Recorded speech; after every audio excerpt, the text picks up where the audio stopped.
rester dans l'ombre d'un homme, ma chérie, tu vas regretter toute ta vie. Tu vas regretter toute ta vie parce qu'il ne sera jamais reconnaissant. Il va te faire ça à l'envers. Il va te faire ça à l'envers. Je vous dis ça. Ça, on n'appelle pas ça être amoureux. On appelle ça être bête.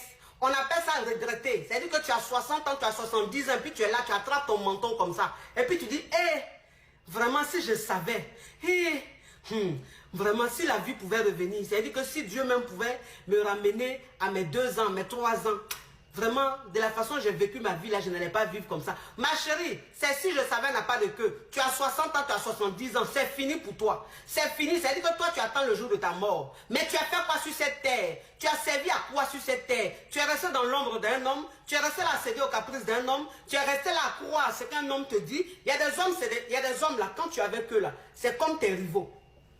Il y a des hommes là, ils sont des rivaux. C'est-à-dire qu'ils sont avec toi et puis ils sont contre ton bonheur. Ils sont contre ton épanouissement. Ils n'aiment même pas te voir sourire. Ils n'aiment pas te voir heureuse. Quand tu entends t'entretenir, que tu es bien habillé, tu es bien coiffé, ils ne veulent même pas te dire que tu es bien coiffé. Ils ne veulent même pas te dire que tu es bien habillé. Parce qu'ils ne veulent pas te voir sourire. Ils ne veulent pas te voir heureuse. Ils ne veulent pas te voir épanouie. Mais pourtant, ils sont avec toi.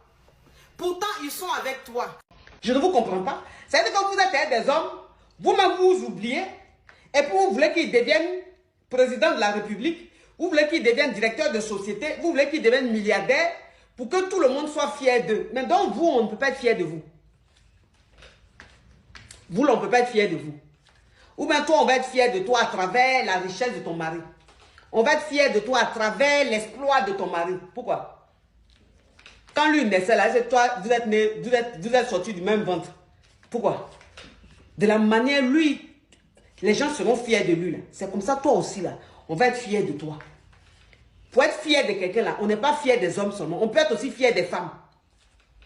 Donc un homme, quand il rentre dans sa vie là, de la manière il cherche la fierté dans le regard de ses proches là, c'est de cette même manière, toi aussi tu cherches la fierté dans le regard de tes proches. Donc si lui il est en train de se chercher pour évoluer, vous tapotez mes amours, tapotez l'écran. Si lui il est en train de se chercher, il est en train de tout faire, se battre pour devenir meilleur, pour que les gens le respectent là. Toi aussi là, tu es à côté de lui, tu te bats aussi pour que aussi demain les gens te respectent. C'est comme ça. Tu laisses tes études pour un homme. Tu laisses ton travail pour un homme. Tu laisses tout, toute ta vie, tes proches, tout le monde, tu abandonnes tout pour suivre un homme. Ça là, en général, ça ne marche pas. Oh là là, j'adore cette voiture. J'adore cette voiture. J'adore. Tapotez l'écran, mes amours, merci. Ça ne marche pas. Ça là, ça ne marche pas. Oh là là, le doudou. J'adore les nounours. Oui. Même si je les ai connus étant adultes, mais bon, je les aime quand même. Ça là, ça ne marche jamais. Ça ne marche pas. Les femmes qui ont laissé leur étude là, pour suivre garçon là, aujourd'hui elles sont regrettées. Les femmes qui ont laissé leur travail pour suivre garçon là, aujourd'hui elles sont regrettées. Parce qu'un homme, même quand tu fais ça là, arrivé à un certain moment, il ne voit même pas le bien que tu lui as fait. C'est-à-dire qu'il te trouve banal. Parce que dans sa tête, il s'est dit, mais ça, c'est qu'un modèle de femme, ça. Ça, c'est qu'un modèle de femme, ça. Je lui dis, arrête ça, elle arrête. Je lui dis, fais ça, elle fait. C'est quoi? Elle n'a pas de vie. Elle n'est pas ambitieuse. Elle n'est pas née pour exister. Elle est née pour traverser la vie. C'est ce que l'homme, il va se dire. Donc, ça fait qu'il ne te respecte pas, il ne te considère pas. Il fait ce qu'il veut. Il n'a pas peur de te perdre. Mais un homme, tu laisses ton travail.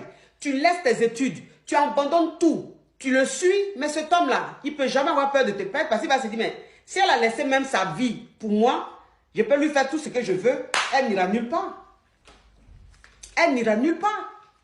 Un homme qui rentre dans ta vie, il doit t'accepter tel que tu es. C'est vrai, tu n'es pas parfaite, mais il doit accepter l'essentiel même de ta personnalité. C'est très important. Mais un homme qui rentre dans ta vie, qui a envie de changer même ta personnalité, qui a envie en fait, de te dominer, mais comme si il était en train de jouer à un PlayStation. Mais un homme comme ça, c'est pas l'homme de ta vie. Tu comprends?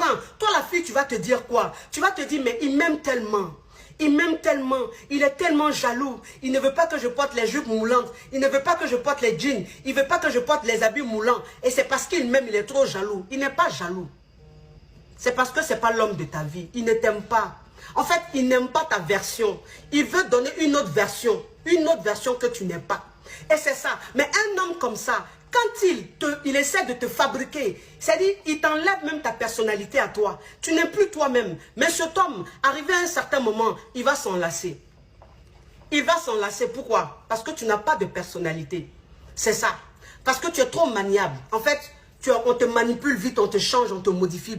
Cet homme, il ne va pas t'aimer. Mais il va tellement te faire souffrir. Il va tellement t'épuiser moralement. Il va tellement t'écraser. Il va tellement te broyer ton énergie. Que toi-même, finalement, tu seras dans la relation. Tu vas penser que c'est l'homme de ta vie. Mais ce n'est pas l'homme de ta vie. Moi, c'est ce que je dis toujours. Je dis, toi, une femme, quand tu es avec un homme, et qu'au fur et à mesure que les mois passent, au fur et à mesure que les années passent, tu te sens de plus en plus mal dans la relation. Tu te sens de plus en plus bizarre dans la relation. Tu te métamorphoses de plus en plus. Tu deviens fade de plus en plus. Tu es tellement malheureuse de plus en plus. Tu es de plus en plus triste. Mais tu es dans la relation. Ça fait 1 an, 2 ans que tu es avec lui. Mais on ne te reconnaît plus. Parce que tu n'es plus cette fille tellement gaie. Cette fille tellement joyeuse. Cette fille qui aimait tellement la vie. Tu n'es plus ça. Tu es devenue une fille amère. Tu es devenue une fille tellement fragile. Tu es devenue une fille tellement sensible. Ça veut dire qu'il suffit d'un peu pour que tu pleures. Parce que la relation, en fait, au lieu que ça te rende heureuse, c'est en train de te bousiller. Cet homme, ce n'est pas l'homme de ta vie.